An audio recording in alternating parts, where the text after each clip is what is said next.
All right, we back. We back, yo. All right, so let me start the recording before I start trying to be some weird white rapper. And let me start the recording, and then we'll proceed with the Liberty Talk. The Constitution isn't just a document. It's a blueprint for freedom. We're breaking down politics at every level, exposing government overreach, and going where the mainstream media surely won't. Join us in defending individual rights against the bureaucratic tide. You're listening to the Missouri Liberty Report. All right, folks, and we are back with another edition of the Missouri Liberty Report. To those of you who watch on YouTube, Facebook, or Rumble, we appreciate you. To those of you who listen via podcast app or at molibertyradio.us, we also appreciate you. Also, I waited, and Brandon had to remind me last week to give a shout out to our first Spreaker subscription user. So Josh Jones, if you listen to this podcast, we greatly appreciate you. It is literally $2 a month. So if you go to Spreaker and you look for Missouri Liberty Report, you can find the subscriber tab there, and you also can become a subscriber to the channel for $2 a month. I know. I forgot I set it up and did it, and then I got a notification like, you got a subscriber, and I was like, huh? And then I had to go look. So if you're wondering, now, John, why would I pay you $2 a month? Well, if you choose to do so, just know if you download the podcast through Spreaker and you are a subscriber, you will get no ads, because I do try to monetize a little bit. You know, there's a lot of like casino ads and some other like legal schmeagle stuff. There's nothing that we would really hate on. Like, it's not a bunch of liberal ads where we're like, okay, I got to shut those off, right? It's just generally like annoying ads like you normally get. And so, yeah, but if you decide to subscribe through Spreaker, you will not get any ads if you download through Spreaker. And I would like to see more people download through that or through that site or through that app, strictly because it is the best hosting I've ever had. And this is not a paid ad for Spreaker, but I'm just saying, I've never had an issue with an outage. Every time I upload something, it's been flawless the whole time. I've never had a problem with it not shooting it out to like iHeartRadio and Apple Podcasts and Spotify. Never an issue. It's been seamless for the last however many years I've had it. So yeah, I would like for them to get some more traffic there, because for the amount of money that I pay and for what I get out of them, it's pretty awesome. And good evening to you, Dennis Payne. All right, so I believe Tom was probably on the show when we brought up a piece of legislation to get rid of VLTs, which are these video gambling machines that you will find in convenience stores. So we don't really have to read the articles per se, but I want to get into a little bit of it, because Missouri AG had a federal probe of Torch Electronics in the beginning to shut down all their slot machines in convenience stores or whatever. And, you know, and a federal judge said that those machines were illegal in Missouri. That's the basis of this whole thing. And it just gets dumber from there, because now, Brandon, if you want to read the article from the St. Louis Magazine, let me share my screen here real quick. This should be it. Yes, there it is. Scroll down here. Hanaway says, oh, sorry. You want me to scroll down here? Oh, I'll just read the title real quick. Hanaway says modern day Vice Squad will target illegal gambling, drugs, and more. So she's Batman. Absolutely. All right. Attorney General Catherine Hanaway is coming for the things that make your sketchy neighborhood C-store so sketchy. The state's highest law enforcement officer says illegal gambling machines, 7-OH kratom derivatives, and illegal cannabis are in her sights this summer.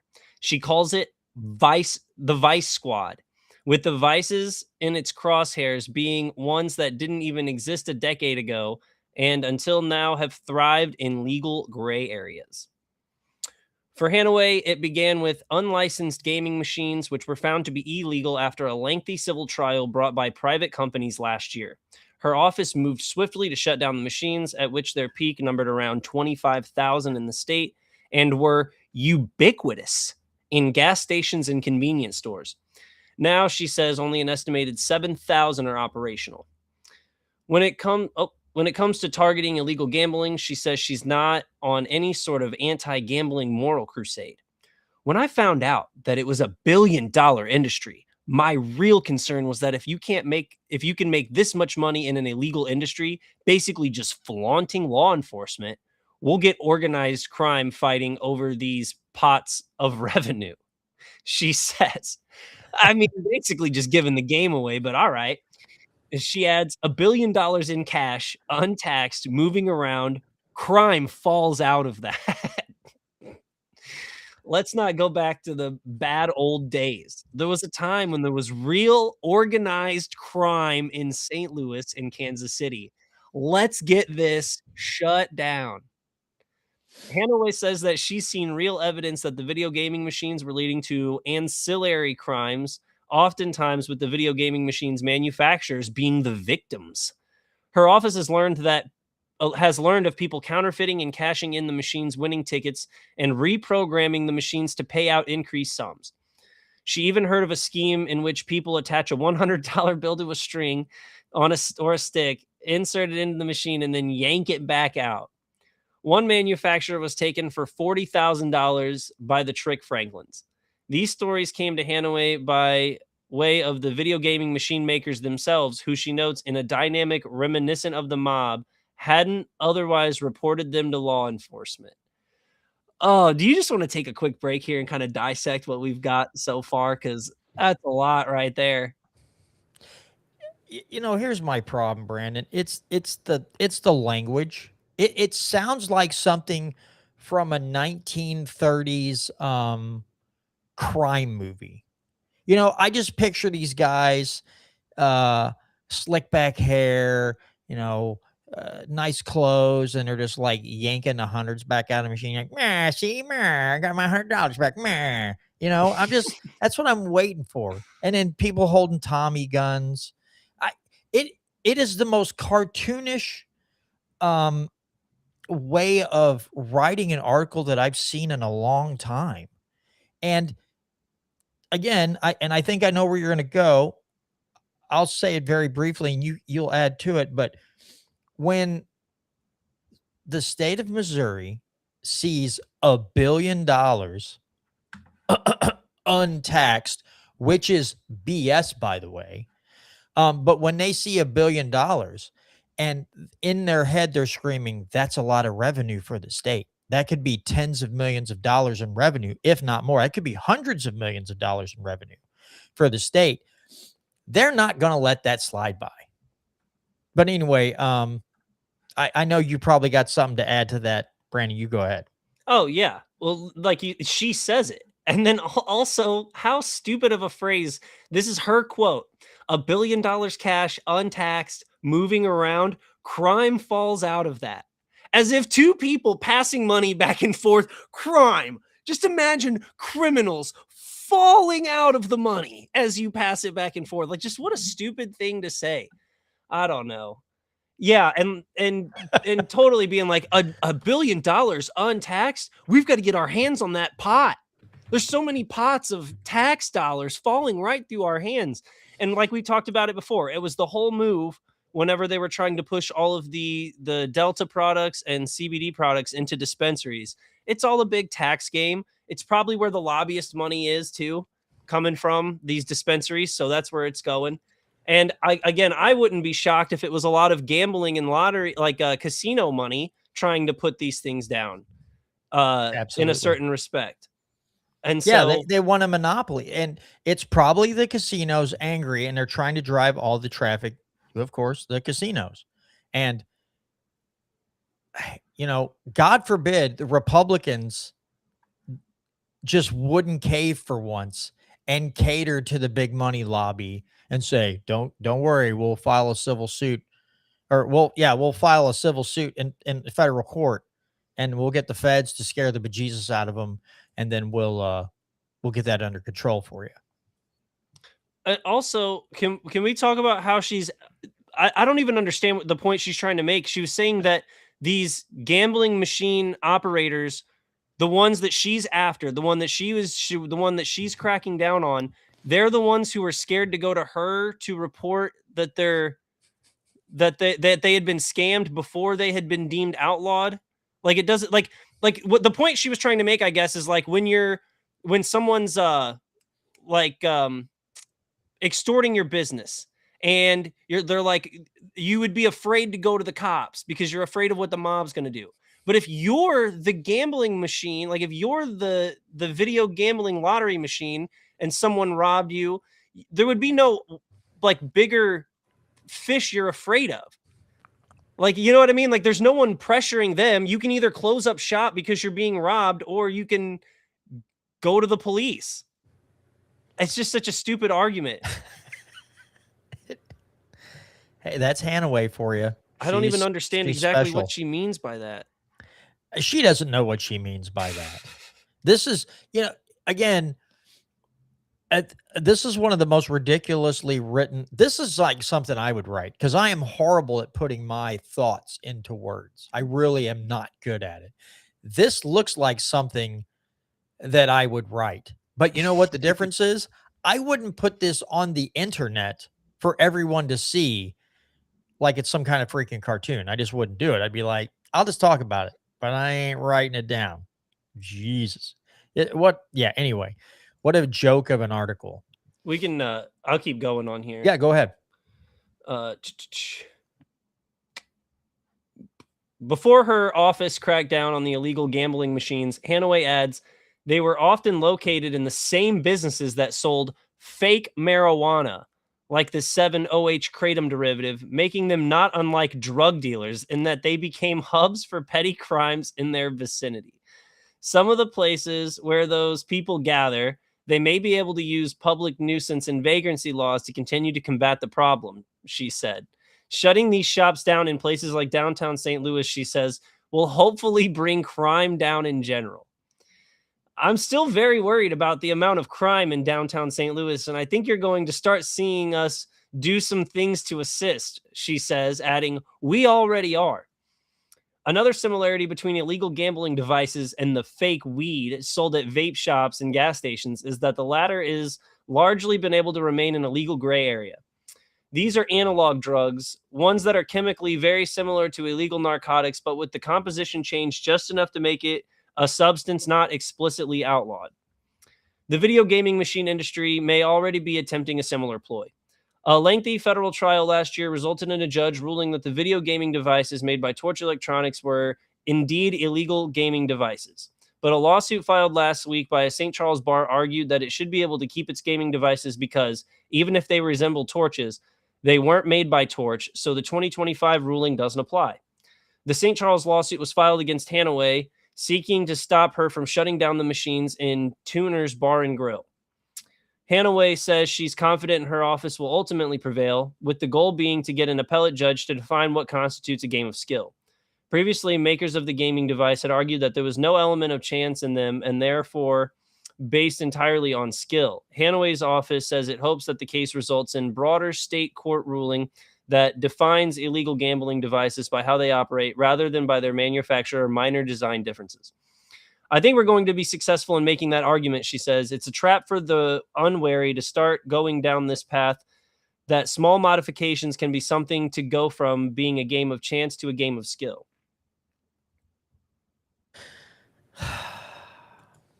When I read that, when I read that, maybe a company makes a small modification to like skirt out of something, to me um that's um that's innovation, whether you like it or not. And people, we see this across all different types of topics where someone will make a law and says, well, you can't do this anymore. And somebody goes and they just move the goalpost a little bit, and suddenly they're within the boundaries of the law again. And it really takes the ticks the legislative body or the police off, because now they're not breaking the law anymore. Dude, people, that's human nature. When you see government overstepping its bounds, there are always going to be those innovative people that figure out a way around it. And that's what makes it so awesome, because you're like, oh, cool. Somebody else figured out another way to get around it and, figure it out. And it's like, I applaud that innovation. When people stop doing that, all hope is lost. And it doesn't matter if you don't like gambling or not. To describe these convenience stores as shady, and then equating illegal gambling machines to fake weed shops. They're just tying everything together. And then, of course, she gets the Missouri Highway Patrol to make a new vice squad, and now you've got more officers going around and busting these places for having these machines. She also admits that we know St. Louis has a crime problem. It's like, yeah, I don't think fake weed or kratom based products or these gambling machines. I don't see a gambling machine pulling out a gun and shooting someone in broad daylight, or robbing someone, or carjacking them, or whatever. I think gambling machines, um, and kratom products are the least of your worries right now. But you see where she's going to put the thing, and that's because that those two words, 1 billion, that makes their eyes light up, and they're like, ooh, lots of tax revenue. It's like, you guys already have a spending problem. The United State Treasurer already saying we're looking at a $1.7 billion shortfall in the next fiscal year. And so are they going to cut spending? No. But what they will do is try to bring all these things in under some kind of new statute, create some kind of new licensing, which you'll probably have to hire some more people to have a licensing board. You'll have to have a licensing board, or add more people to the licensing board. And then all these places will have to file for a license, which will cost them extra money. And then the state will just try to gather all this tax revenue, because they figured out, well, if we can just keep doing this, we don't have to cut our spending. We can just keep stealing money from other people. So yeah, this whole thing. So I don't know if anybody else has heard of this podcast. The big reason I brought this up tonight is because I happened across on Facebook this show called Civic Outlaws, and I got to listen to a little bit of the show today. What they said was the federal case scared Torch enough to where they shut all the machines down, but they haven't been pulled yet. But other companies who make things like Torch have had to pull their machines. Also, the people that own the Eagle Stop gas stations, they had federal charges put against them for these machines. But there are other operators who have had illegal machines that are only getting misdemeanors. So this is just not, there's no consistency in this at all. And then he also mentioned that Hanaway looks like she's kind of already said she wants to run for governor. So this may be a big show of force and how much she is for law and order. So when it comes time to run for governor, she can brag how she shut down this whole thing, or she got the licensing done or whatever, and got the state a bunch more money. And all the people out there who refuse to think for themselves think, oh, wow, That's really good. And it was $1 billion industry, and she brought them under control, and she got all the state more revenue. I'm sure it'll be for education. Wink, wink, nod, nod. But anyway, yeah, it is so okay. I don't know what happened there. Suddenly, my mouse and keyboard no longer work. Oh, now it's back. It's like my computer said, no, thank you. So I'll read this other article because they talk about the lawsuit brought against her. Now, this is from the Missouri Independent, and this is from today at 7 a.m. It says lawsuits challenge Missouri Attorney General crackdown on gambling machines. It says new lawsuits say Attorney General Catherine Hanaway is pressuring bars and gas stations to shut off games before their legality is settled. It says two lawsuits filed in Cole County accuse Missouri Attorney General Catherine Hanaway of unlawfully using threats of criminal prosecution to force bars and gas stations to shut down their slot machine games. The latest case, filed Friday by an entity founded last year called the Missouri Licensing Advocacy Group, based in Osage Beach, argues Hanaway and the Division of Alcohol and Tobacco Control are threatening the liquor and other licenses of businesses that host the machines. While state law requires anyone receiving a liquor license to be of good moral character, unlike the people who enforce these rules, that phrase is undefined in the statute and can't be invoked just because there is a game on the premises that the state believes is illegal. According to the lawsuit, the organization has members who include liquor suppliers, convenience stores, bars, and other licensees. The case was filed by the organization and not by any individual member. The problem with the enforcement effort is that it treats all games as though they are illegal, said Samuel Trapp, co-founder of the organization. By the way, Samuel Trapp hosts the Civic Outlaws show. The show plays once a week at on the Lake of the Ozarks radio station. But then if you look them up on YouTube, it's called like International Flavor. Let's see. So they come in and claim you're breaking the law, and suddenly you're tried, found guilty, convicted, and there's no due process, Trapp said. In a case filed June 18th, a St. Charles County restaurant called Tuner's Bar and Grill asked for class action status to sue Hanaway to block her from threatening prosecution if retailers do not turn off the games at their locations. In that lawsuit, attorneys for Turner's, now it says Turner's. It said Turners, whatever, argue that Hanaway, without winning any criminal convictions, has decided that games that allow players to see the outcome of the next play, called pre-reveal games, must be shut down. The owners cannot wait to be charged and then argue the games were legal, the lawsuit states. For a Missouri retailer, prosecution is not a clean path to legal clarity, the lawsuit states. It means public accusation, possible arrest, search warrants, seizures of machines, and cash forfeiture proceedings, loss of banking relationships, landlord pressure, insurance problems, damage to licenses, termination of retail contracts, and reputational injury that no later judgment can fully repair. Hanaway's aggressive stance against the games is a marked change from her predecessors, Andrew Bailey and Eric Schmidt, who both largely ignored the growing presence of the games.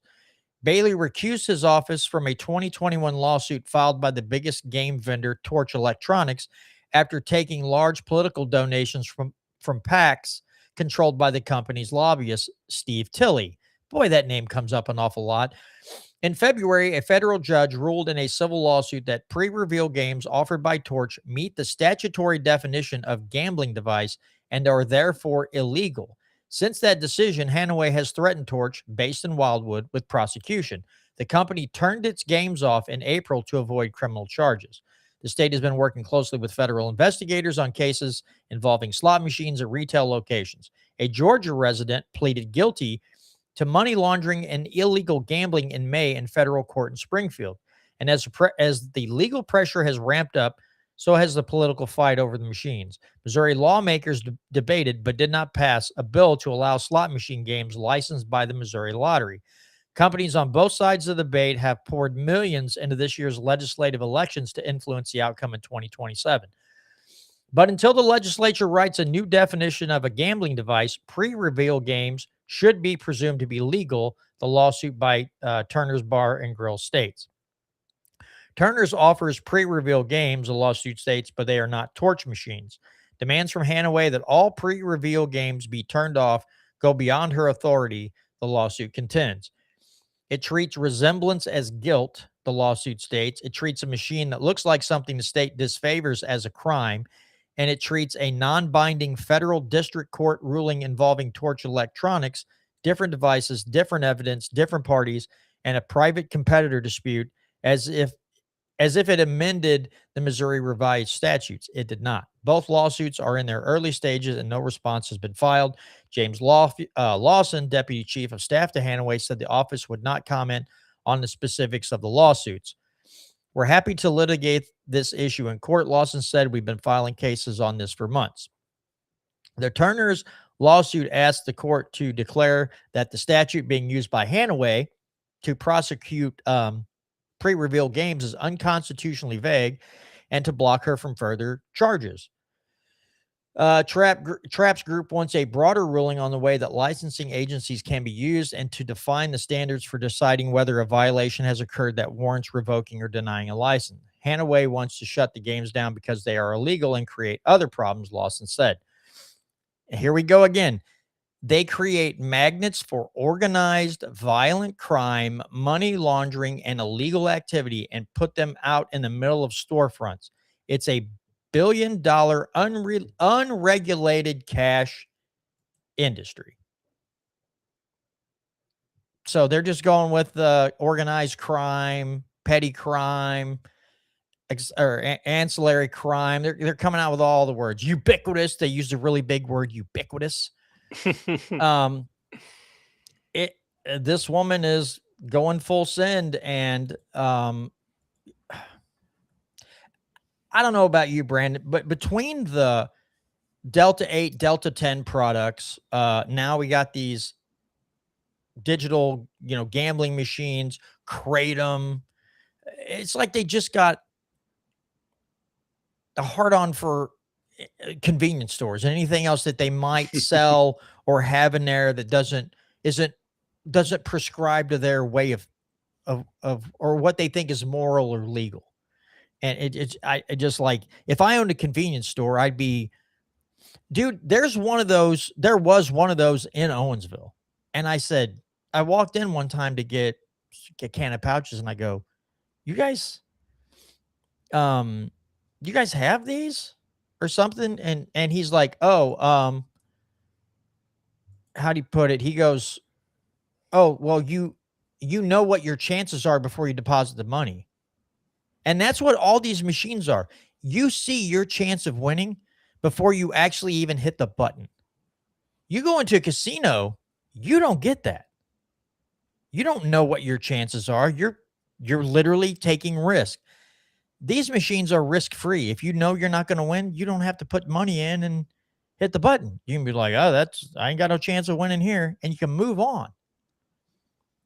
And they're treating these like, and I think what it is if you take your percentage of winning chance off the screen, you get more and more people to push money into it and you get more tax revenue is probably the problem. There's no morality problems here. It's, well, if people don't know the risks and they keep sticking money in there hoping they win, we'll get more revenue. I don't know. Somebody explain this to me. I'm confused. I'm still just worried about the crime falling out. Like, oh yeah, whenever like you put your money in the machine and all of a sudden the crime falls out. Like that, it just falls out of the machine. Apparently, all of this organized crime falling out of the machine. You push a button and Joe Pesci comes out and he's big mad about something or another, and he drags you out in the desert. Yeah. So, that's why I personally think I don't want those in my neighborhood. When I go to the grocery store and I'm looking at the prices of all of this stuff, I'm just so glad that this is what the state of Missouri is choosing to spend its money on. When I pay sales tax and state income tax, what I'm thinking about is, man, when are they going to finally stop letting that guy put his money into that slot machine at that store that I could choose not to go to? Or when I'm thinking about someone at home smoking some Delta, flower, or eating some Delta gummies or some CBD gummies, and I'm thinking, man, when I'm typing in, when I'm paying my rent on my rent portal, I'm thinking, man, when is Anne Hathaway gonna crack down on those CBD smokers, man? So this is a good time for I just feel so safe now, John. I feel like downtown St. Louis is going to become marginally safer now that we've cracked down on these gambling lottery machines. Remind me though, absolutely. where are most of the casinos in Missouri located? If I'm not Yeah. mistaken, I think they're close to St. Louis or somewhere in St. Louis County. So St. yeah, Louis, Kansas City. Yeah. Places like that. You got one in yeah, Boonville. Yeah. right. So if we Interesting. get rid of the slot machines in the gas station, all of that organized crime falling out will just disappear. I just picture like if you win money, instead of money coming out, like a hand just comes out and steals more money out of your wallet, and like, oh my God, like I didn't know crime was I win crime. Yeah, like a Joe Pesci or a Robert De Niro comes out and just starts cursing at you and drags you in the back room and like smashes your hand with a hammer because you were cheating or something. It's like, geez Louise. Like I didn't realize I was in a full blown casino set. But yeah, this kind of crap, dude, it's so stupid when they that again, the language that they use. It's the language that they use to describe this. And I don't know. Again, I realize from the 19 teens all the way up in like the 70s and 80s, organized crime was a thing. I mean, you had the John Gottis and the Al Capones of the world, and a lot more on top of that. But to me, if we're going to talk about organized crime, then when I think about organized crime, I think about my government. They're the biggest extorters in the world is our federal and state government. They extort money. They take money from you all the time. And if you don't pay your extortion fee, what do you think happens? They enforce those laws at the end of a barrel of a gun. They'll come to your house with guns drawn and drag you away because you didn't pay your extortion fee. That is, again, the saying is taxes are the price we pay for living in a civilized society. Well, you know what civilized societies don't do? They don't show up to your house with a gun because you didn't pay the tax man his due. You didn't pay the government their cut. That's not a civilized society. That's a tyrannical society or a bloated governmental society, or however you want to phrase it. But that's not civilized. It's the farthest thing from it. So Jesus. And so the government corners the market on drugs, which is very gangster. They traffic weapons to some of the most disgusting, dangerous people on the planet. Very gangster. Literally write themselves like open-ended, extended pardons of all ranging degrees, so they never go to jail. Very gangster. Like, you're nailing the point on the head. Like, it's the modern day mob is 1000% being in or working for the government. You're doing all of it. Like, you're extorting, you're trafficking drugs, you're trafficking weapons, and you never go to jail. Yeah, that's about as mob as it gets. And like, I equate it to like how they used to fix horse races. Well, they just fixed the stock market. We're going to bomb them to hell. No, we've made a deal. We've got a bomb. We're dropping hell. We're not. Back and forth. Ding, ding, ding, ding, ding, ding.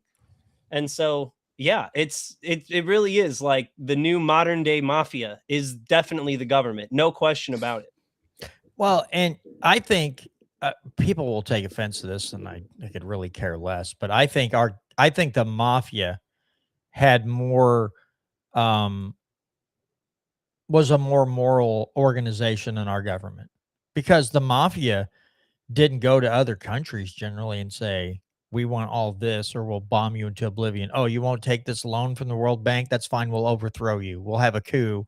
We'll overthrow you. We'll put a new leader in who's more agreeable. They'll take the World Bank loan, and then the interest and everything will be such that you'll never pay it off. And then if you stop making your payments, we'll just overthrow you too. The mafia really didn't do that. They operated within a city, maybe a few states, and that was it. And generally, they didn't go out and shoot innocent people unless it was by accident. Generally, they only killed other gang members and stuff. They didn't really get too much in the way of like, we're just going to kill everybody we see, or we'll drop a bomb on a whole town or a strip of land and just destroy all the houses. The mafia didn't do that. Oh, let's see. Latanya says our governor was business partners with Torch. Go figure. Wow.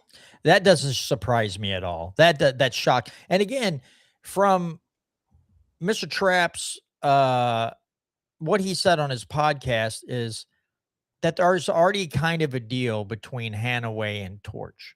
So their machines are turned off, but they haven't had to pull them yet. So maybe there's going to be some kind of licensing thing. They'll come in and help write the new statutes, and they'll be the only game in town. Literally the only game in town. And all the competition will be gone. And because it's $1 billion just from Torch, they're not going to let that money walk away. So they're probably going to figure out a way to come to some kind of amicable agreement where they can operate under these regulations and keep making their money. And the state will get a nice fat tax revenue that they can say is going to education, but our kids still won't be able to rate at the right grade level for the most part, and their GPAs will suck. But hey, organized crime will be defeated again. The next John Gotti will not jump out of a video machine and beat the crap out of you. So good job. Oh, she says bingo. Oh, but anyway, yeah, it's just go ahead. I just don't see okay, so I'm not totally convinced that like showing you some percentage of your chance of winning when you put the money in doesn't make it like a chance slot machine. I just hate how that's like, I hate how that's even the legal argument that they have to make is that like, no, this isn't a slot machine. This is a pre-screen chance skill machine. And it's like, what are we even doing here? Like, we're wasting so many people's time and money arguing over like what constitutes an actual slot machine for chance versus not chance. If you show them the odds, it's not as much chance. It's like, I hate how that's even the argument that they're even going back and forth on. It should be, does this bother someone else? Is this like, other than this vague crime falling from the sky, like who's really hurting from this? Only the people who lose their money in the machine. So if you want to talk about solving all your problems, just legalize it completely. Just get rid of all the BS and say, hey, if you're over 21 and you show your ID to somebody at like the front desk, they give you the pass to go play your machine or whatever. Just let them do it. And then if someone's frauding the machine, you can charge the person who frauded the machine with fraud. If someone is committing a crime separate from a video lottery machine outside of a convenience store or a gas station while they're puffing on their kratom, you can go throw them in cuffs for that. But just the whole like, we need to differentiate between gambling and not, it's just like, that part is just so dumb to me. Like the legal framework of this whole argument is just so stupid. Yeah. And again, we have bingo in our state constitution. So that should tell you everything. Anything that comes when it comes to games of chance. So we have bingo in the state constitution, and then we've expanded how many casinos you can have, and we've got sports gambling. We got all the vices in the world, and those are all cool because the state says so. But if you have a machine like this, and the state says that's not cool, that makes it totally different. There's no freaking difference. You can go to a casino, you can bet on a baseball game, you can do X, Y, or Z, you can play bingo. They're all games of chance. There's a good chance you're going to lose money. But if you go into a convenience store and they're not licensed, suddenly that's the worst thing on the face of the earth. How dare you play on an unlicensed machine? And again, this is why I hate licensure, because all licensure is the state saying, this is illegal until you pay us a fee and we give you a piece of paper and now we deem it legal. That's it. There's no, again, the argument for, well, if people didn't have business licenses, you could have shady practices out there. Yeah, because they don't exist now. We have to have a health department to check on people making horrible food. Yeah, because that doesn't happen now. It doesn't change the landscape. It just gives your local government, your county government, your state government a source of revenue. And then you got a bunch of make work for people. And I'm going to tell you something. We've had health department inspectors come to a farmer's market and someone was selling like honey and it didn't have an ingredient label on there. And they forced them to shut down their thing and go home. And they took all the honey and told them to beat it. And you got to come back with a jar that has a label with all the ingredients. It's raw honey. What else you going to put in there? I mean, but this is the landscape. This is the system that we're forced to operate in because a few people get a little uncomfortable that one person has a license and the other one doesn't. Folks, the best way to deem if someone's going to be successful is when it's consumers decide if they like the product or service that business is offering. And if they suck, they'll go out of business. A business license doesn't keep that from happening. There's a lot of people who start a business and maybe they're not good at advertising or there's a shortfall and they close up. That's just the risk you take when you start a business. But the state of Missouri and states all across the country think that if you don't have a license to operate, that somehow you're a menace to society. Now, meanwhile, so you have that, right? You have that. And then you've got certificate of need. So in the healthcare side of things, you have certificate of need. I was looking at the budget the other day and I didn't send myself the clips, but I was looking at what they're paying these boards for, like barbers and hair salon, stylists. There's a board for barbers and like that hands out the license for hair cutting, and just all the different licensing boards and their budgets. And I'm sitting there thinking, they can't figure out where you need to cut the budget. Dude, I found, tens of millions of dollars going to this stuff. And then I saw a clip of what Missouri Health Net costs the state every year. And it's up to 14 point something billion dollars. 33% of the budget is Medicaid in the state. And now you can't say you're going to cut that because people, it's like, well, you hate children and old people, so you can't cut that. Yeah, I know, right? But we're going to have a $1.7 billion shortfall. And the governor still has time apparently to veto some spending items on the budget. And I haven't heard anything about him doing like really sitting down and going through it and like taking his red marker out and saying, nope, nope, nope, nope, nope. No. Also, I think Tom brought up a really interesting fact last week about how they said they cut $4 billion from the budget. But the budget looks like it's like $400 million smaller than last year.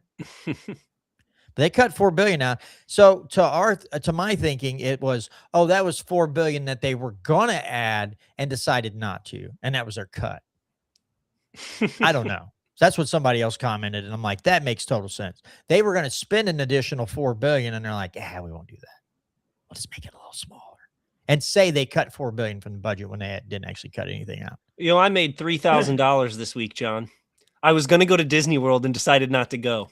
So I've officially I made $3,000 just this week deciding not to go to Disney World.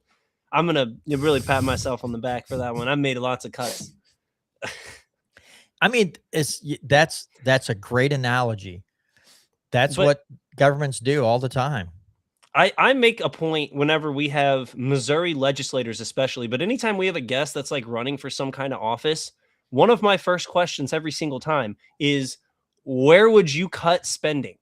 Because of all of the sitting legislators that we've had on, not a single one of them has been able to point to a single thing. And like, no one's been like, oh, we could cut X amount of million from that for sure, right off the top.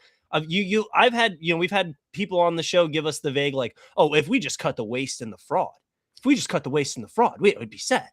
Like, okay, go find it then. Like, go find it. Like, go be in charge. Go talk to the people who run the budget. Figure out where all these appropriations are going. Because I mean, you see it in Minnesota, you see it in California. I'm sure it's happening in other places. I haven't even been keeping up with anyone else who's doing like investigations in their state, but unless you have an airtight process on like how you're divvying out childcare, or even in the healthcare, like how different entities are operating within the Mo Health Net system, and which, like, are doctors' offices or offices charging for things that didn't get billed, like, are billing people for things that they didn't actually get or didn't actually need, because the government's paying for it anyway. So until the state of Missouri can prove to me that there is a relatively Loctite system on making sure at least the money's going to where it says it's going, I think that should be the number one concern of Missouri legislatures. Like, especially anyone who's like, you're talking about budget shortfalls, you're talking about like, all of these conservatives want to cut spending. Okay, well then prove to me that we're not already just wasting billions of dollars like these other states. Because like before, the burden would be on me to prove that there's fraud. But now we're seeing that the daycare system is massively fraud. Prove to me that there's a good system in place for keeping people who are like, to keep people from getting that money who aren't supposed to have it. Yeah, it's a trip, and I'm trying to find the budgetary items, and I'm just not clicking on the right link right now, to just show you some of the line items, and just in licensing. And it's like, we're really doing this right now. Let's see if I just click a page and I just start scrolling here. And you'll see like what the request is, what the governor recommends for fiscal year 2027 or whatever. And you just sit there and go, my God. Okay, let me just pull up my screen here. I'll just give you a quick, I'm not saying this is good or bad. I'm just showing you what I'm talking about here. So, Division of Developmental Disabilities is $2.84 billion. Okay, that's one thing in the budget. I'll just keep scrolling here. Division of Community and Public Health, $568 million. I was running across Division of Senior and Disability Services, $1.5 billion. It looks like. No, I'm sorry, 1.5 million. My bad. So I might have been wrong on that last one. Let me go back up here. Scroll back up. Obviously, actually, it might be too big. My bad. Go ahead. Sorry. We've talked on this show about how we're pretty against Amendment 5 because we don't trust the legislature to actually try to eliminate the income tax while they free reign raise sales tax across the board. But there is something to be said about the millions of dollars that we spend on Missouri's income tax facilitation, like on the IRS of Missouri or whatever it's called. The Department of Revenue. Like the Department of Revenue spends millions of dollars just trying to collect the money that we owe. And so there is something to be said about eliminating the bureaucracy of the income tax. It's just, got to find a better way to do it than this. Yeah, so here you go. Here's one Division of Regulation and License, $45 million budget. Division of Cannabis Regulation, $23 million. It just goes on and on and on and on. And this is OA, so federal grants, $2 million. Look at all this. Income maintenance, field staff, and operations, $139 million. Energy assistance, $101 million. I mean, you can just go down and down and down. I really wish I could find where I was at the other day when I almost crapped my pants. Yeah, pharmacy and PFRA is $1.3 billion. Then what you got here? Managed care and specialty plan, $3 billion. And then a total of $16.837 billion with a B dollars. Governor's office and mansion gets $4 million. God. Lieutenant governor, he only gets $980,000. He only gets one Persian rug. Yes, that's right. Secretary of State gets $22 million. State auditor gets $14 million. State treasurer gets $67 million. Attorney general gets $49 million. That's for 1 year, folks. Supreme Court gets $1.3 million. They need less than that. They don't know how to opine worth of crap. Court of Appeals, Western District, $5 million. Eastern District, $6 million. Southern District must suck. They only get $3.6 million. Circuit Court personnel, $155 million. So, yeah, it's just endless. This is just all the fiscal notes, and it is absolutely insane. Let me go up higher. Environmental quality, $56 million. Missouri Geological Survey, $56 million.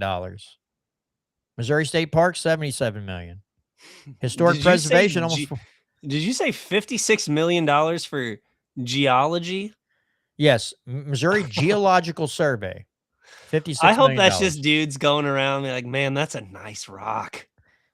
Dude, look at that. Like, dudes just elbowing each other. Dude, look at that rock. They're spending $56 million. You know that's exactly what they're doing.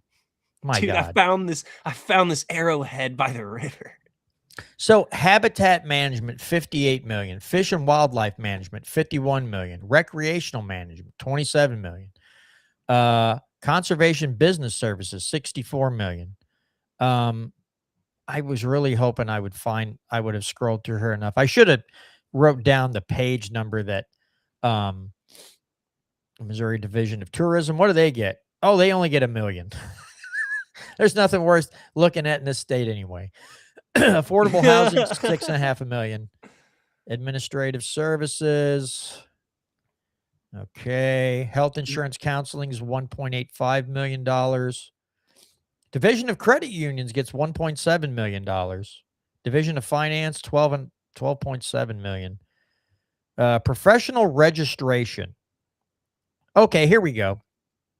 So you have the State Board of Accountancy, State Board for Architects, Professional Engineers, Land Surveyor, State Board of Chiropractic Examiners, Missouri Dental Board, State Board of Embalmers and Funeral Directors, registration for the healing arts, nursing, optometry, pharmacy, podiatric medicine, real estate commission, veterinary medical board, Board of Cosmetology and Barber Examiners, $317,000.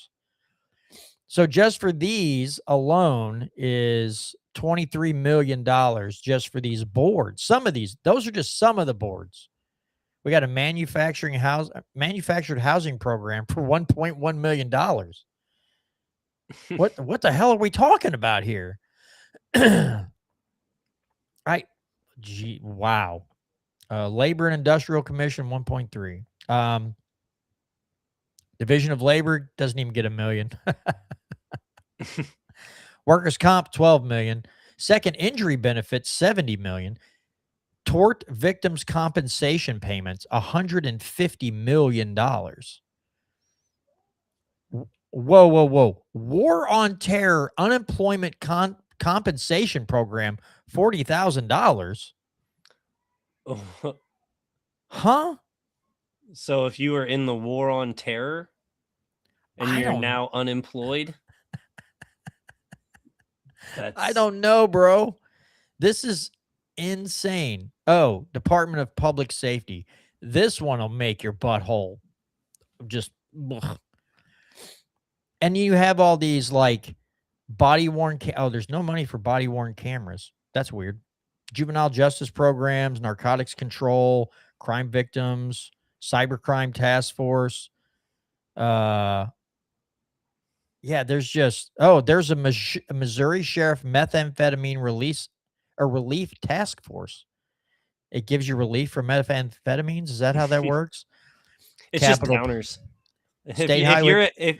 If you're a chief of police and you've taken too much meth, they give you some downers, bring you down a little bit. Oh, it's a you got little good meth point. relief, you know. Xanax. State Highway Patrol, $492 million. Division of Alcohol and Tobacco Control, $4.2 million. Veterans gets a total of looks like $170 million.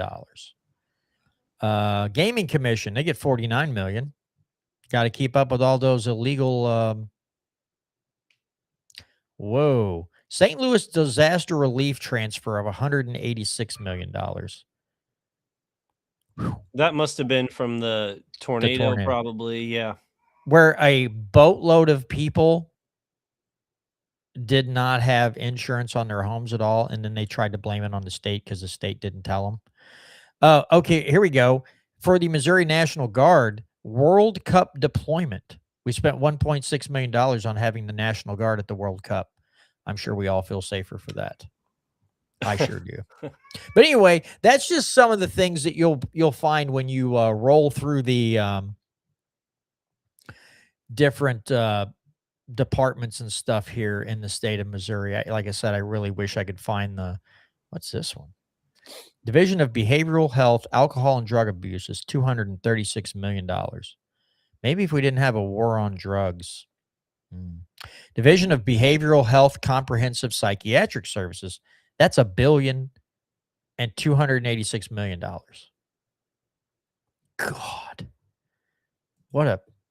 This is insane. But yeah, I wish I would have bookmarked bridge, highway construction. That's a total of $2.7 billion. Okay. I'm sure all the roads are going to look really great. Oh, they do, John. Money. They will. Oh, absolutely. I'm probably just being pessimistic right now. I should really have a brighter outlook on things. I get it. I'm sorry. Oh, well, things are going so great with all of this, all the budget increases we've had since 2019. You bringing it up, I feel like we've definitely, all that money's being well spent. That's all I can say. Oh, the PDMP thing that we have now because Missouri's full of douche canoes and passed it.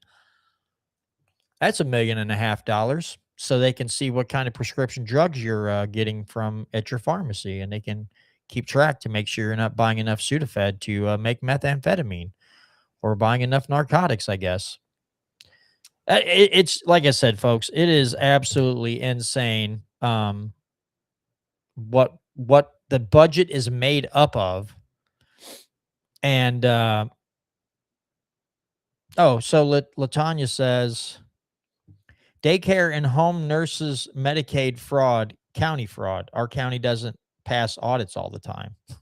Go figure. Oh, here we go. Here's some community colleges and how much they get. So East Central College, which is that's kind of like between me and Brandon, $6 million. Metropolitan Community College, $34 million. St. Louis Community College, $47 million. So a total operating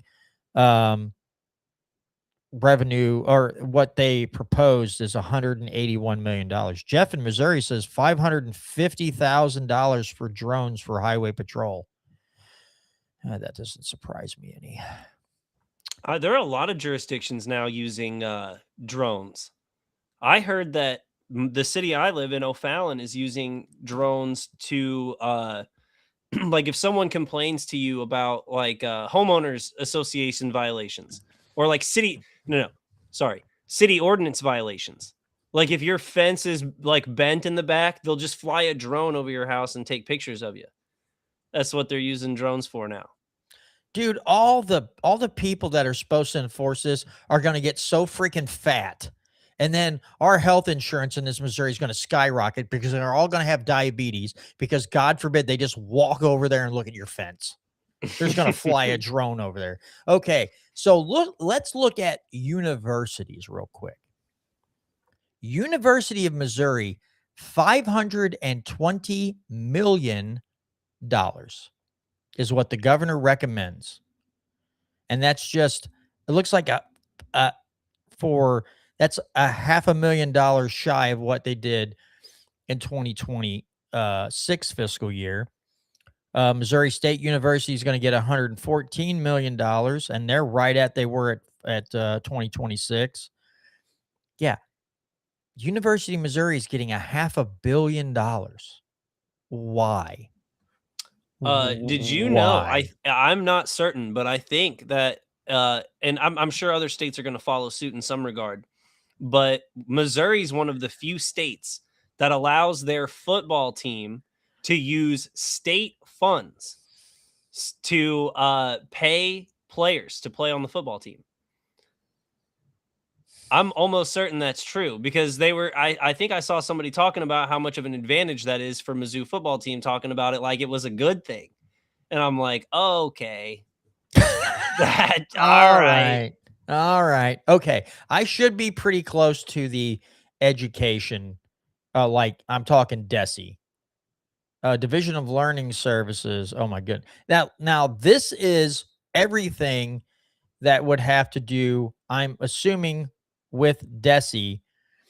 And we're looking at a total of $6.18 billion. But these are all the programs, folks.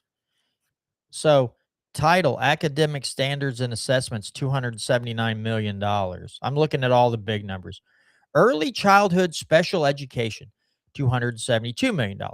Special education, $412 million.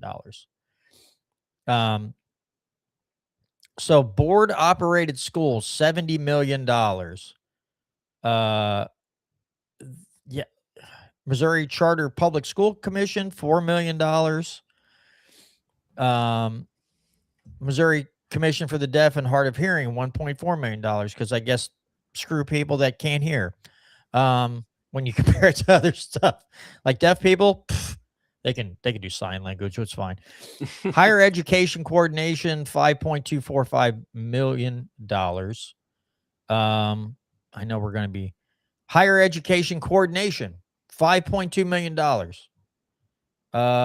Missouri or Midwestern Higher Education Compact, 122,000. Those people must really suck. And then there's all the financial aid. So academic scholarship program is 16 million. Access Missouri Financial Assistant Program, 75 million. And then you have the A+ School Scholarship Program. That's another 54 million. Missouri Student Loan Program is only 640,000, because I know when I say only 640,000, but believe me, folks, when you look at that, that's pretty dang cheap. Yeah, and then we get into the colleges. So just a little taste, folks, of what our budget looks like, and then they go, I don't know where we're going to cut. Yeah, like I don't know, $500 million to the University of Missouri. I would like to know why that money's going there. That's just maybe I'm just an old fuddy-duddy here, but come on. Sparky in the chat says, man, where could we find an alternative to ending the income tax? I guess raising sales taxes is the only way. Okay, I just want to say, I don't know if the rest of you feel the same way as I do. I have vented my frustration on this show many times, but there are people that I generally agree with on several topics that they just seem hell-bent on making me angry, because every time I turn around, it's vote yes on Amendment 3, vote yes on Amendment 4, and vote yes on Amendment 5. If you know people out there that are really big on Amendment 4 and they're getting scared by the dark money bringing initiative petitions to the state of Missouri, just remind them that the lawmakers have one set of rules and we have a different set of rules. Just they set the bar. Excuse me. Their bar is at the same height it is now, and they've raised our bar way up. But mind you, the majority of things that have been on the ballot, whether they go into the revised statutes of Missouri or go into the Constitution, the majority of them have come from the legislature, not the people. So if you know anybody out there that's going to vote yes on Amendment 4, just educate them a little bit and say, you do realize the legislative body has the same pathway and the people have a much more difficult pathway. I don't like that. I also don't like the fact that it's very easy to amend the Constitution, but do not let these people fool you into thinking this is going to solve everything, when about 75 to 80% of the amendments, maybe more than that, amendments and revised statute changes or additions have come from the legislative body that have appeared on the ballot here in Missouri across several years. Do not let them fool you into that. Speaking, I want to play one other quick video for you real quick. Let me share my screen real quick. I know that Brandon has a topic he wants to get in. I just want to play this very quickly, because these people, these self-congratulating schmucks that we have in city government sometimes really like to pat themselves on the back for something, and we just want to point the fallacy out of their views here. Let me enlarge this, and I will play the audio real quick for you here. We talk about growth and develop always being these big topics. How do you yourself balance wanting a strong local economy while protecting the neighborhoods, the characteristics of it, those property rights, right, versus capitalism and property rights of me, who want to do whatever I want with my property, and property rights of my neighbor who may not want a pig farm on my next door to him, right? Well, in working for years and then months of intensive meetings and working on the master plan, that master plan sets up the framework for growth for the next generation. Now the county council is working on updating the UDO to make sure that all our codes what does that mean for folks? Unified Development Order. But it's where all the codes and ordinances are, making sure that the codes and ordinances are updated and match the master plan, and it all works together so that when a development comes, they know before they ever get to a planning and zoning stage, they know what's expected. And we are finally reaping good development that's coming, and we are approving it because don't want to say I did it, but you were a very large part of it, right? I worked literally beforehand, and then now on the UDO committee, on the master plan committee, right?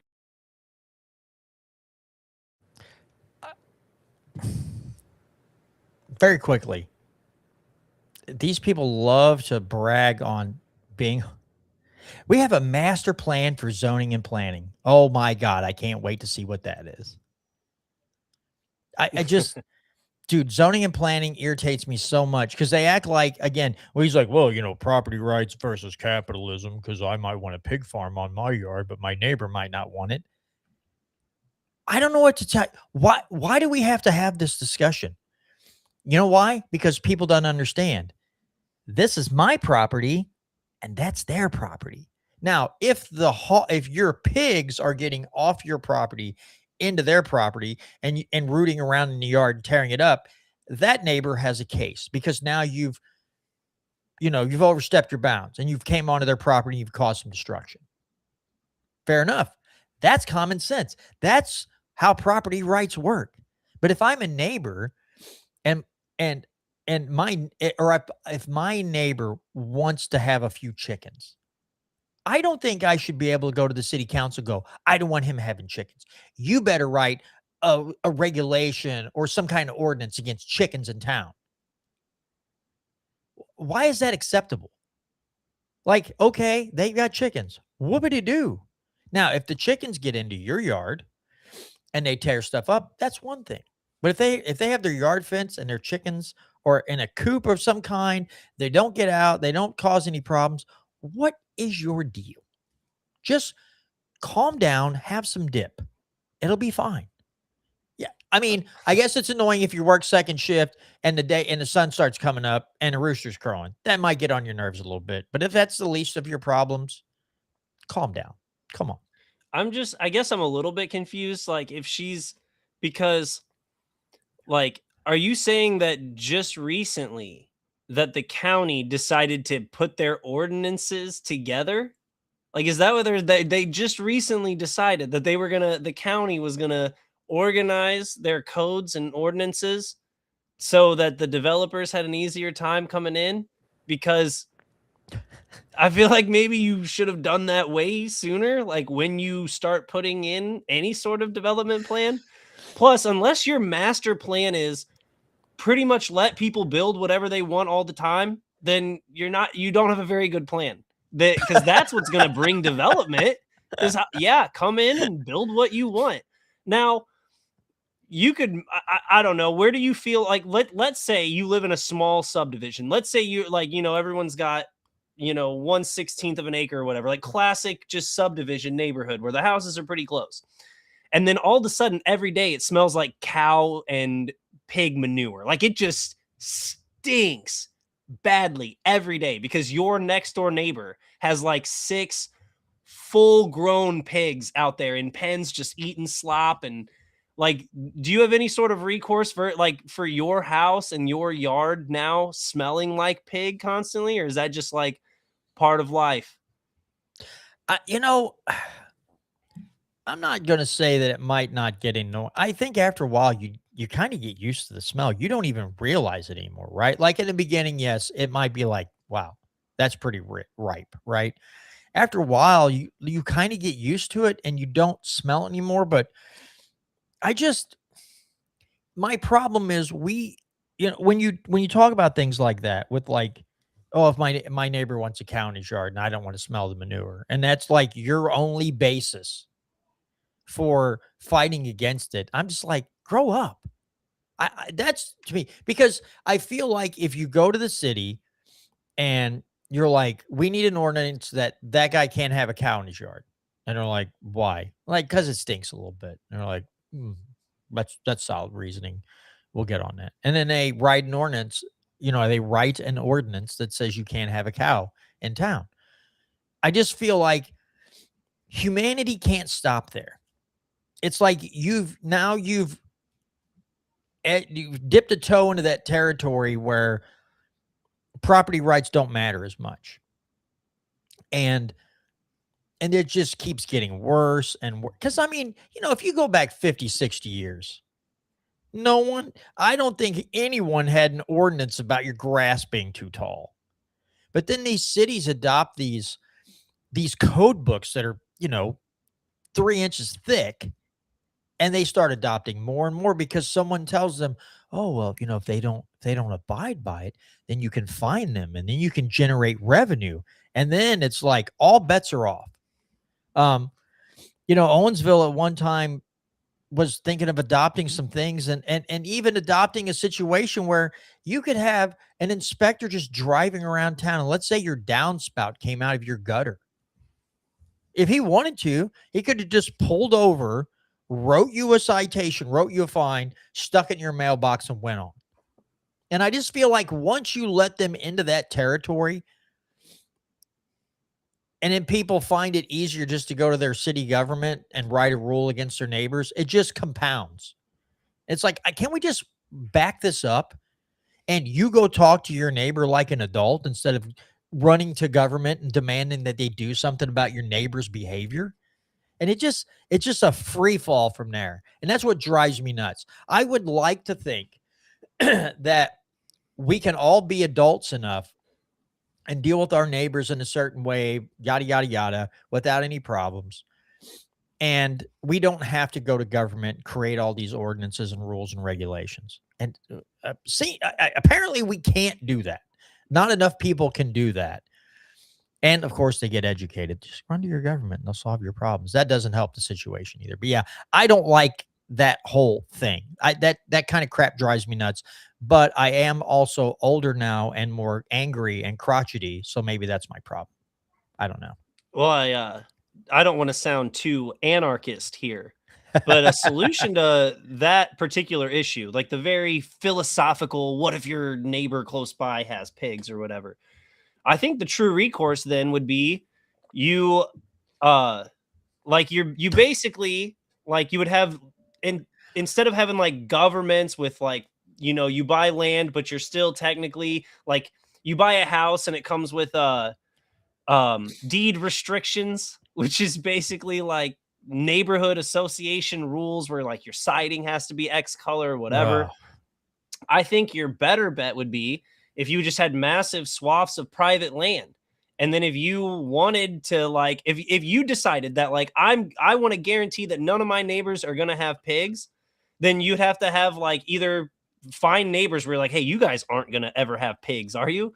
Or you just move somewhere private where there are actual rules that's enforced by a private owner instead of the government coming in. Because then what you have in the situation we have now is that the government, like you said, creates rules for people.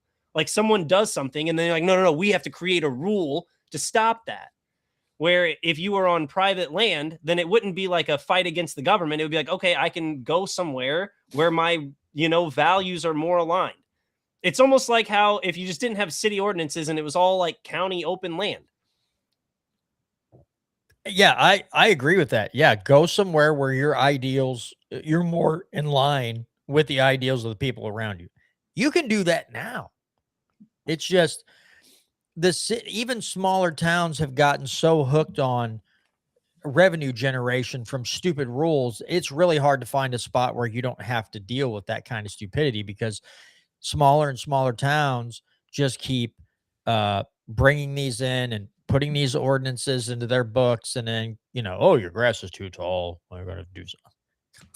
Did you even stop to ask the guy if maybe his lawnmower's broke or he's got a health condition and maybe he's not able to cut his grass right now? Did you even ask? Did you even look into it? No.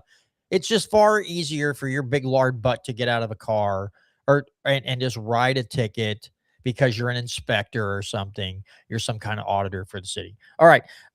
Brandon, you pick one because we got like 12 minutes left. Pick one of the two Supreme Court opinions that were just handed down and give us a little bit of your take on whichever one you choose. The one you think is more fascinating or more important.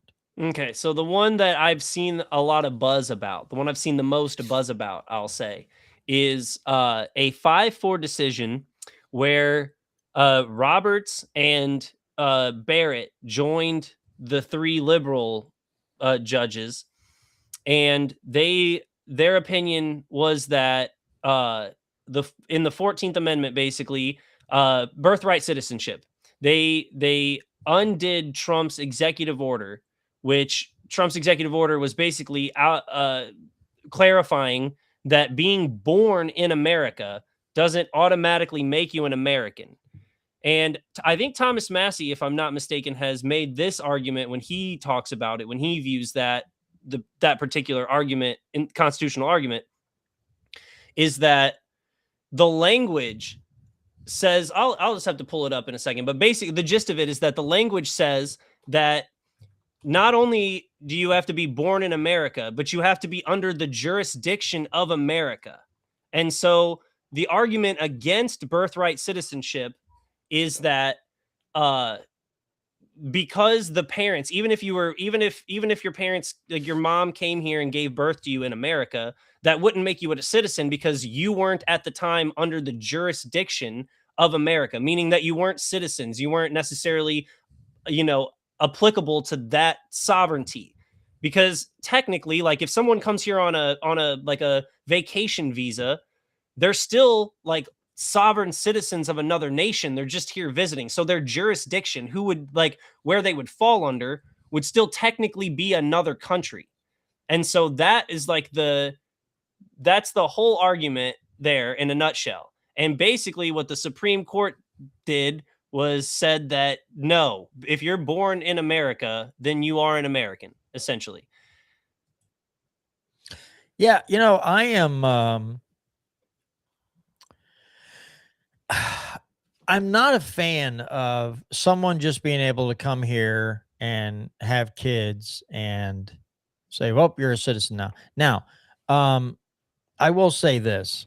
I think if we didn't have the welfare handouts that we have to people who come here illegally, right? And I'm just talking strictly illegal aliens coming in, having kids, and if they go, especially they go to sanctuary state or sanctuary city, they're handed thousands of dollars. I think I don't think this would be such a problem if we didn't have all the welfare handouts. I don't think people would just come here to have a kid.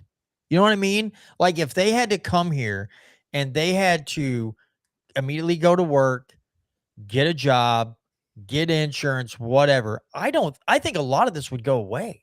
But since we've made it like, especially the Biden administration and some other administrations have had it made it so easy for people to cross the border, come into this country, get a bunch of handouts, maybe have some kids, and they're like, oh, now they're American citizens. I just feel like if we didn't have the welfare handouts that we've had for decades, I think this would be a non-issue. Now, that's just my opinion. I could be wrong. But we've incentivized this behavior with handouts. And I mean, when you had the Ellis Island approach, man, if you couldn't come here and show that you had the money to get yourself started and get employment and do these things, you weren't welcome here. And now it's like, oh, you don't have anything? Yeah, come on in. It's fine. We've got plenty of cash set aside for you. And then suddenly they run out of money like New York City and start freaking out that it's going to break the city. Well, yeah, no kidding, dipstick. You thought you could just do this. And then you got really upset when other states' governors shipped all those people to your state because you're like, you said it was cool. So yeah, I just think if we incentivize this behavior with the welfare system this country is built, and just absolutely have just abused to the max degree that they can. And it hasn't done our country any good. It hasn't done our financial institutions any good. It hasn't done a lot of these cities and states any good. And I think our country's just worse off for them. Again, I have no problem with somebody that comes to this country and says, I want to be an American citizen. I want my kids to grow up here because we've got it way better here than a lot of other countries. And I want to be a productive member of society. And I don't want to take a bunch of handouts. Cool. I'm like, come on in. Let's get you rolling. But if you're just pouring across the border and people are throwing $25,000 at you, I'm not a fan of that. And I don't think I think until that part of it is, until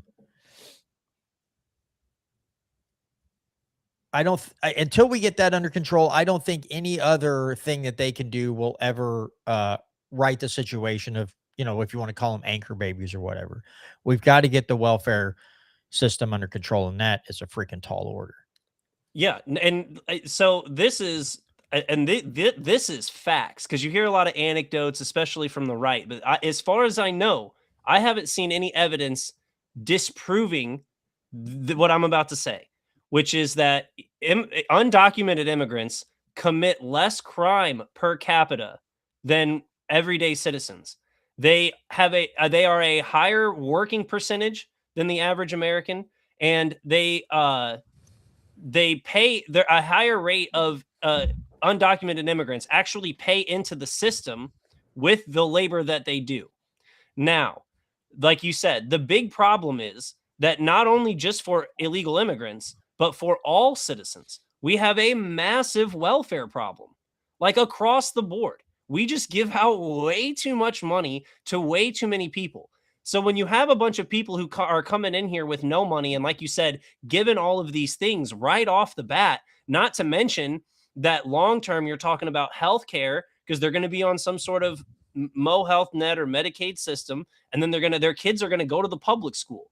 So like Congress did a report, I think they released it in like January of 2024, and it showed that like there is a significant tax burden on the American taxpayer for undocumented immigration. But it's only, I think it's only a smaller part of the larger welfare problem. Like the bigger point is the fact that we just shell out way too much money, and when these people come here, they're no exception to that. And so why, like, who said that in the chats there? Sparky, and he was quoting, he believes, Milton Friedman. You cannot simultaneously have open borders and a welfare state. That's the facts of it. And so even in people in my circles, the libertarians, they are like, they're very open borders. And I'm like, can we just be anti-welfare first? Like, let's be anti-welfare, and then we can have the logical discussion. Because Dave Smith debated Alex Noratesh. I'm screwing up his name, I know for sure. Is a very interesting debate. I think it was hosted by the Soho Forum. I could be wrong on that also. And it was about whether or not libertarians should support, like the classical open borders thing. And Dave has a very good argument about how if you had a bunch of people who were paying into like what's it called whenever like the people own the business, a cooperative. Let's say you had a bunch of citizens paying into a cooperative, and then all of a sudden that cooperative is disbanding and they're selling it, right? Just because that belonged to the public, all of the people who paid into that system deserve a divvy out when you sell that business, which kind of defeats the argument that just because something is public doesn't mean that the people paying into it don't have some sort of rights to it. And you make that same argument with the borders. Like, just because the land that the border sits on is public, or that like a border crossing would be public land, it doesn't mean that the private citizens who pay into it don't have any sort of rights to control, what is happening at said border. And so even for the farthest libertarians, there's that argument to be made. But like I said, first, let's stop the welfare, and then we'll have that separate debate. Absolutely. All right, folks. Well, that's going to do it for this week's edition of the Missouri Liberty Report. Again, you can go to Spreaker, that's SPREAKER.com. If you want to be a supporter, join the supporter club. It's $2 whole whopping a month, and you can get ad-free editions of this podcast if that's the way you listen. Now, next week, we will be joined by our probably favorite guest that comes on the show, which is Tom Martz, and we will have our Martzist edition of the show. And then the following week, so far, we have Olivia Hayes, and I think we're going to have two. I don't know who her partner in crime is. I can't remember her name off the top of my head. Yeah. So Olivia Hayes and someone else from an organization called LOLA. That's the Ladies of Liberty Alliance. Now, Olivia lives in Kansas, so don't hold that against her. But they are doing some great things. So they will be our guests on July 14th. And I hope you all check that show out too, because I think you're going to get a lot of enjoyment out of that interview. And at some point down the road, we may be on their show too, which will be different because we always have people on our show, but I guess I'm not cool enough to be on anybody else's show. I don't blame them. I wouldn't want my voice on their show either. But anyway, Brandon's maybe, mine not so much. But anyway, folks, that's going to do it for this week's edition of the Missouri Liberty Report. Happy to see everybody. Nice, lively live chat this evening. Good to see Porky Sparky, Tom, Jeff, Shady, Agorizer, and who else there? We had Dennis. We had LaTanya. Had a lot of folks in the live chat tonight with a lot of great comments. Appreciate seeing you all in here. And with that being said, we'll see you right back here next Tuesday evening at 6:30 p.m. for another edition of the Missouri Liberty Report. Yeah, Tom says 2025 budget 50.8 billion, but they slash 4 billion from the 2026 budget, or 2026 budget 50.8, but they slash 4. Yeah, good stuff. All right. See y'all later. Take care, everybody. Have a great evening, great rest of your week, and happy Independence Day if you think we're actually that free. I'll leave it there.